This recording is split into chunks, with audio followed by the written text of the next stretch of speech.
प्रिय दोस्तों, हम लोग जानेंगे कि इंटेलिजेंस जो है इसकी परिभाषा बहुत तरीके से दी गई है। बुद्धि क्या होता है, कौन बुद्धिमान व्यक्ति होता है? तो ऑक्सफोर्ड डिक्शनरी ने बताया था कि intelligence as the power of perceiving, learning, understanding and knowing. यह परसीव करने का पावर है, सीखने की क्षमता और अंडरस्टैंड करने की क्षमता, समझने की क्षमता जिसमें ज़्यादा होती है वही इंटेलिजेंट होता है। अल्फ्रेड बीने जो थे, he was one of the first psychologist who worked on intelligence. जिन्होंने बुद्धि पर सर्वप्रथम प्रयोग किया, सर्वप्रथम अध्ययन किया, वो थे अल्फ्रेड बीने। उन्होंने इंटेलिजेंस की बहुत अच्छी परिभाषा दी कि intelligence as the ability to जज well, understand well and reason well. मतलब यह निर्णय करने की अच्छी क्षमता जिसमें हो, समझने की क्षमता हो और अच्छा तर्क जो देता हो, तो उसे ही बुद्धिमान व्यक्ति कहते हैं। इस तरह से इंटेलिजेंस की बहुत सारी परिभाषाएं दी गई। वेस्लर ने दिया, गार्डनर एंड स्टर्नबर्ग ने दिया। इंटेलिजेंस को समझने के लिए हमारे पास दो अप्रोचेज हैं। पहला अप्रोच है साइकोमेट्रिक या स्ट्रक्चरल अप्रोच, दूसरा है इंफॉर्मेशन प्रोसेसिंग अप्रोच। तो साइकोमेट्रिक अप्रोच जो होता है ये बताता है कि व्यक्ति में कौन कौन से एबिलिटीज़ होते हैं जिसके चलते वो बुद्धिमान होता है। तो एबिलिटीज़ के आधार पर जो अध्ययन करता है, गुणों के आधार पर, उसे हम कहते हैं साइकोमेट्रिक अप्रोच। और इंफॉर्मेशन प्रोसेसिंग में व्यक्ति प्रॉब्लम सॉल्व करने के लिए कौन कौन से इंफॉर्मेशन ले करके उस पर काम करता है, तो वो है इंफॉर्मेशन प्रोसेसिंग अप्रोच। तो साइकोमेट्रिक अप्रोचेज़ में बहुत सारे थ्योरीज़ हैं, जिसमें पहला थ्योरीज आता है यूनी या वन फैक्टर थ्योरी। तो इसे दिए थे हमारे अल्फ्रेड बीने साहब ने। तो बीने साहब, जैसा कि मालूम है, he was the first psychologist who studied in intelligence.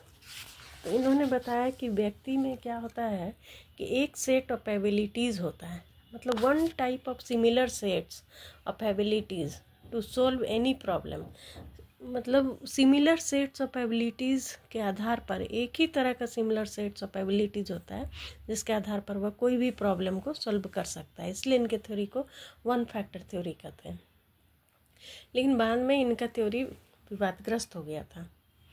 और उसके बाद हमारे आए चार्ल्स स्पीयरमैन साहब, जिन्होंने 1927 में दिया टू फैक्टर थ्योरी। इन्होंने बताया कि व्यक्ति में दो तरह के फैक्टर होते हैं, जी फैक्टर एंड एस फैक्टर।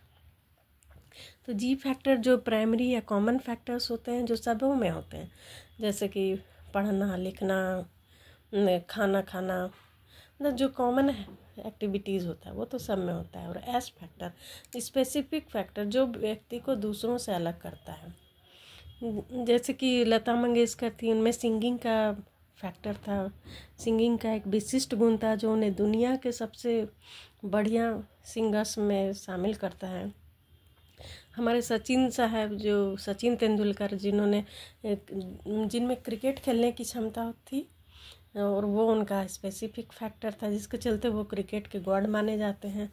इस तरह से कुछ में, जैसे अब्दुल कलाम साहब, जिनमें कि साइंटिफिक एबिलिटी बहुत थी, वो बहुत अच्छे साइंटिस्ट थे, जिसके चलते वो लोगों से अलग हो गए।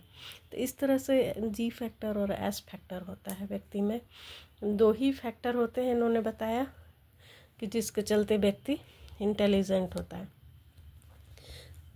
तीसरा थ्योरी आता है theory of primary mental abilities, जिन्हें दिया था लुइस थर्स्टन ने। तो याद रखने के लिए हम लोग कह सकते हैं कि थर्स्ट मीन्स होता है प्यास। तो प्यास व्यक्ति की प्राइमरी चीज़ होती है।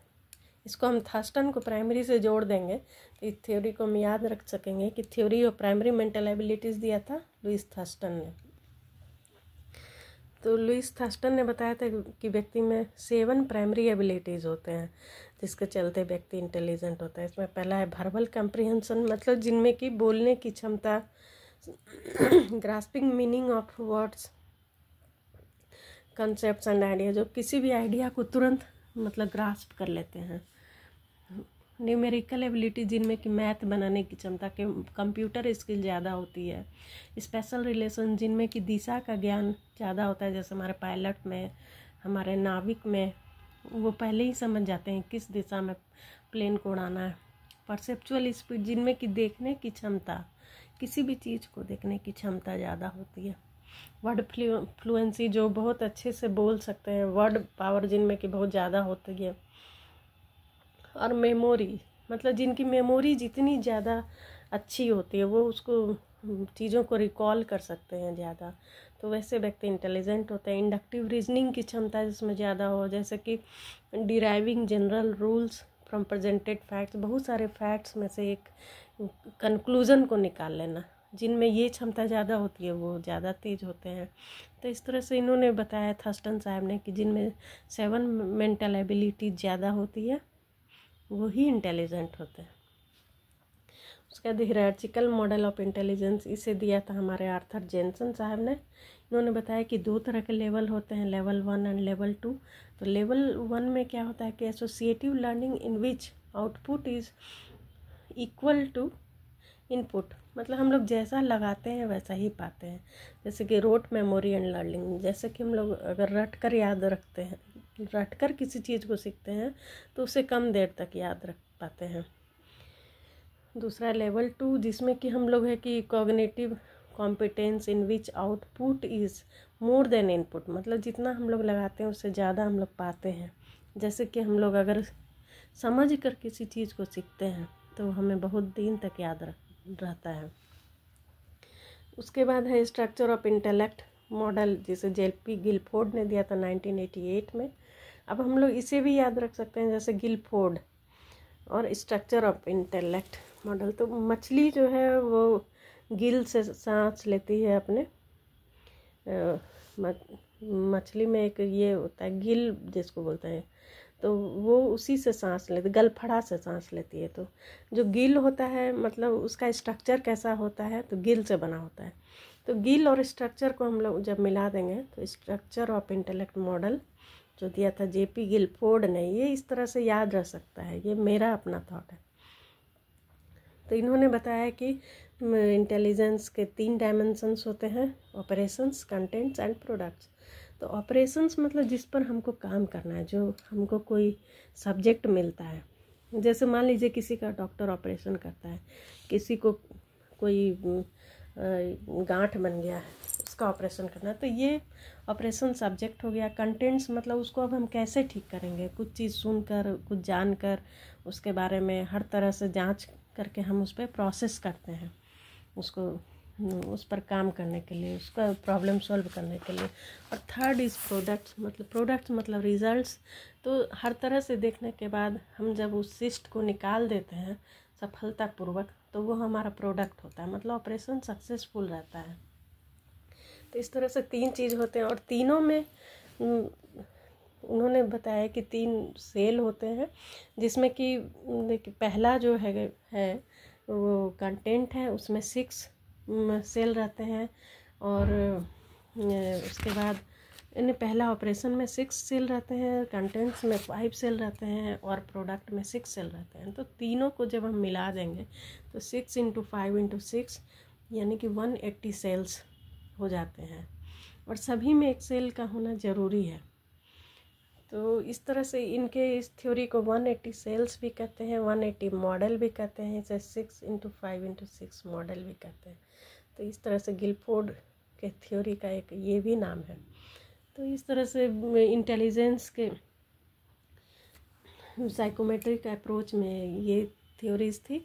अब हम लोग आगे पढ़ेंगे कि इंफॉर्मेशन प्रोसेसिंग अप्रोच में कौन कौन से थ्योरीज आते हैं, जिसमें कि पहला थ्योरी ऑफ मल्टीपल इंटेलिजेंसेस।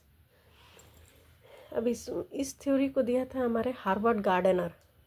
इसको भी हम याद रख सकते हैं कि गार्डन में बहुत सारे फूल होते हैं, तो garden theory of multiple intelligences दिया था हार्वर्ड गार्डनर। गार्डन में मल्टीपल टाइप के फ्लावर्स होते हैं। तो इसमें इन्होंने बताया कि व्यक्ति में बहुत सारे गुण होते हैं, ये जैसे कि linguistic.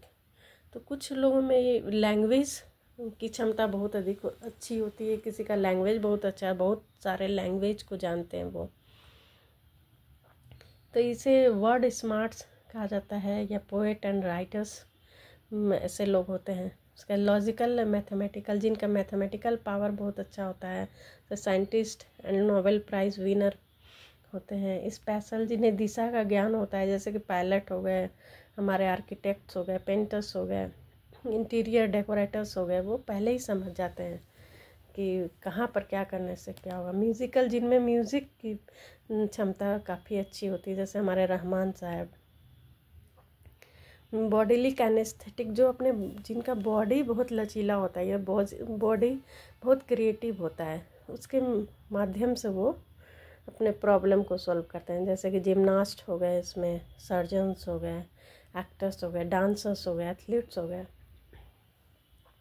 Interpersonal skills of an individual to understand the needs, motives, feelings and behaviours of others. Interpersonal मतलब एक दूसरे की भावनाओं को समझना, ये होता है इंटरपर्सनल। होता है इंट्रापर्सनल, जिसमें कि व्यक्ति अपनी भावनाओं को, अपनी इच्छाओं को अच्छी तरह से समझता है। उसके बाद नेचुरलिस्टिक, मतलब जो नेचर को अच्छी तरह से समझते हैं, जैसे कि जूलॉजिस्ट हो गए, बॉटनिस्ट हो गए, हंटर्स, फार्मर्स। तो किसान लोग नेचर को, प्रकृति के हिसाब से चलते हैं और उसी के आधार पर वो समझ जाते हैं कि मतलब क्या करने से क्या होगा, किस समय गेहूँ रोपा जाएगा, किस समय धान की रोपनी होगी, ये सब वो लोग समझ जाते हैं।